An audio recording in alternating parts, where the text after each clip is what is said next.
কিভাবে আল্লাহর পথে ফিরে আসতে পারি এবং আল্লাহর পথে নিজেকে ধরে রাখতে পারি।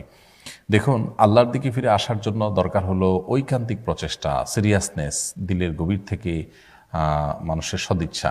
আল্লাহ সুবহানাহু ওয়া তাআলা বলেছেন, ওয়াল্লাযীনা জাহাদু ফীনা লানাহদিয়ান্নাহুম সুবুলানা, যারা আমার পথে আসার জন্য আপ্রাণ চেষ্টায় রত থাকে, আল্লাহ বলেছেন তাদেরকে অবশ্যই অবশ্যই আমি আমার পথে আসার বহুমুখী পথ দেখিয়ে দিব। এই জন্য আল্লাহর পথে আসার জন্য সিরিয়াসনেস থাকা দরকার, সর্বোচ্চ চেষ্টা থাকা দরকার, এবং সেই সাথে আল্লাহ সুবহানাহু ওয়া তাআলার কাছে দোয়া, পরিপূর্ণ মনোনিবেশ এবং আল্লাহর কাছে আমাদের প্রার্থনা করা উচিত। তাহলে ইনশাআল্লাহ দিনের পথে ফিরে আসা সহজ হবে।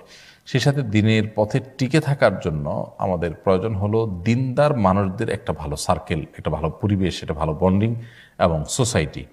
এটা যদি আমরা মেনটেন করতে পারি তাহলে দিনের উপর টিকে থাকার তুলনামূলক সহজ হয়। সেই সাথে আল্লাহ তাআলার কাছে আমরা দোয়া করবো, আল্লাহুম্মা ইয়া মুকাল্লিবাল কুলুব, হে অন্তর পরিবর্তনকারী, সাব্বিত কলবি আলা দীনিকা ওয়া তাআতিকা, আপনার দ্বীনের উপর, আপনার আনুগত্যের উপর আমার অন্তরকে আপনি স্থির করে দিন, টিকিয়ে দিন, আমি যেন এটার উপর টিকে থাকতে পারি। সেজন্য আল্লাহ তার কাছে দোয়া করব। কোরআনের একটা আয়াত আছে, আমরা সেটা দোয়া করতে পারি, রব্বানা লা তুজিগ কুলুবানা বা'দা ইয হাদাইতানা ওয়া হাব লানা মিন লাদুনকা রাহমা ইন্নাকা আনতাল ওয়াহ্হাব। এই দোয়াগুলো আল্লাহ সুবহানাহু ওয়া তাআলার কাছে আমরা নিবেদন করতে থাকবো ইনশাআল্লাহ, দিনের উপর টিকে থাকার প্রয়োজনে। আল্লাহ আমাদেরকে তৌফিক দান করুন।